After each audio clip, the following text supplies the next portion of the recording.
जे हुन्छ राम्रैको लागि हुन्छ भन्थे साँच्चीकै हो रहेछ। भुन्टीलाई मार्न निकै ठुलो प्लान बनाउँदै थिए, तर भुन्टीको ठाउँमा सुकुमाया भएकै कारण आज भुन्टी बच्न सफल भएकी छिन्। यदि सोझी भुन्टी त्यही ठाउँमा भइदिएको भए यिनीहरूले पहिला नै षड्यन्त्र गरेर मारिसक्ने रहेछन् र यी सारा प्रमाणहरू पनि भुन्टीसँग नहुने रहेछन्।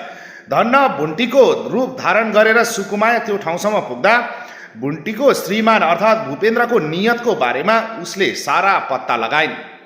डिभोर्स दिएर सम्पत्ति दिएर छुटाउनु त कता हो कता, उल्टै आफ्नै गर्लफ्रेन्डसँग मिलेर भुन्टीलाई मार्ने जस्ता ठुला ठुला प्लान बनाउँदै बसिरहेका रहेछन्। केही समय अघि भूपेन्द्रले भुन्टीलाई एक थोपा सम्पत्ति दिदिन भन्दै बारम्बार बोल्दै थिए, तर मार्ने नै प्लान बनाउँछन् होला भन्ने त सायद लागेकै थिएन।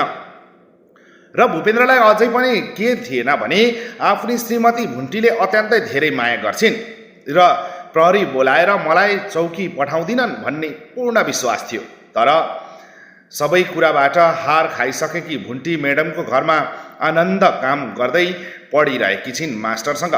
तर यता भुन्टीको बदला लिनका लागि आएकी सुकुमाया भने अन्याय र अत्याचारको लागि कहिले पछि नहट्ने मान्छे थिइन्। जसले अन्याय र अत्याचार गर्छ त्यसको अन्त्य गरेरै छोड्थिन्। त्यही भएर पनि अहिले भूपेन्द्र र जेरी दुवैजना नबचेका हुन्। यदि भुन्टी भइदिएको भए भुन्टीले त्यति गर्न सक्ने थिएनन् र उसँग त्यस्ता प्रमाणहरू पनि हुने थिएनन् र भुन्टी त्यसरी डटेर लड्न सक्ने पनि थिएनन्। तर आज सुकुमायाकै कारण भुन्टीको जिन्दगी बच्यो। हुन त भूपेन्द्रले कहिले नै माया गरेका थिए र आफूसँग अर्थात् भुन्टीसँग राम्रो सम्बन्ध हुँदा पनि बाहिर केटी खेलाउँदै हुटल हुटल धाउँथे। अहिले त झन् एक अर्कामा मनमुटाव भइसकेपछि भुन्टीले हालेको केसले उनीहरूलाई निकै तर्साइरहेको थियो। तर तर्सिनु भन्दा पनि उनीहरूलाई लागिरहेको रहेछ अब भुन्टीलाई मार्न पाइयो भने अर्थात् मारियो भने सारा सम्पत्ति बच्ने भयो।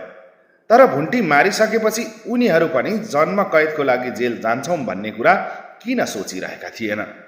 आखिर कानुनले उनीहरूलाई पनि त छोड्ने थिएन भने सहजै उनीहरू भुन्टीलाई अंश दिएर कानुनी रूपमा छुटिएको भए के जान्थ्यो। तर त्यसरी कहाँ मान्थ्यो र भूपेन्द्र जस्तो घमण्डी मान्छे। र भूपेन्द्र मात्र कहाँ घमण्डी हो र, आमा र भाइ पनि त्यस्तै र भाउजू पनि त्यस्तै।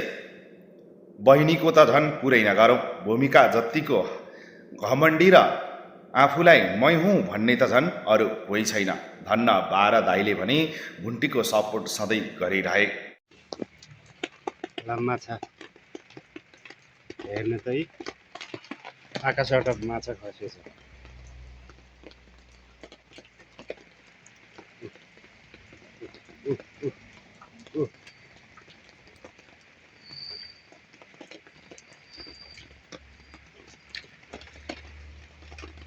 माछा खसेछ, आकाशबाट माछा झरेछ।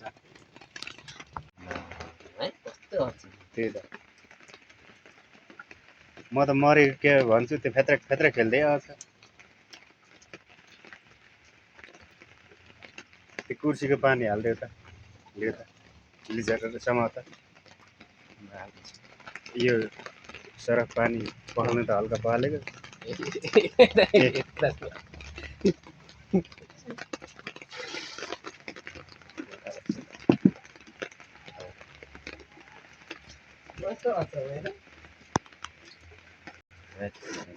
तल राख, तल पानीमा अचम्म लाग्यो यार।